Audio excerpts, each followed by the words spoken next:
Necə oldu ki, dostum biznesinə yüzlərlə manat reklam qoyurduq, amma minlərlə manat pul çıxardırdıq. Niyə görə elə deyirəm? Çünki rəqəmlərin tam açıqlanmasına halallıq verilməyibdir.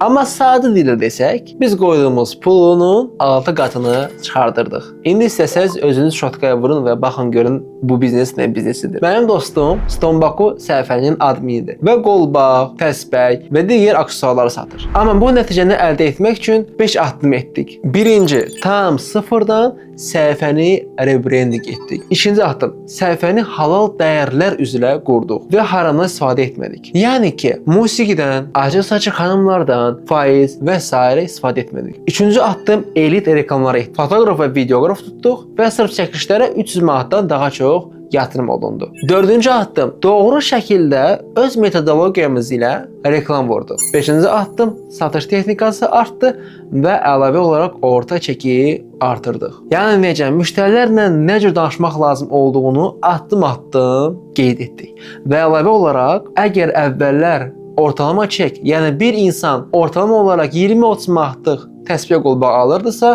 indi isə ortalama olaraq 50-100 manatlıq dəyərində təsbih və qolbaq alır. Sözün qısası, əgər siz sıfırdan halal, onlayn şəkildə pul qazanmaq istəyirsinizsə və yaxud öz biznesinizi artırmaq istəyirsinizsə, sadəcə açıqlamanı oxuyun.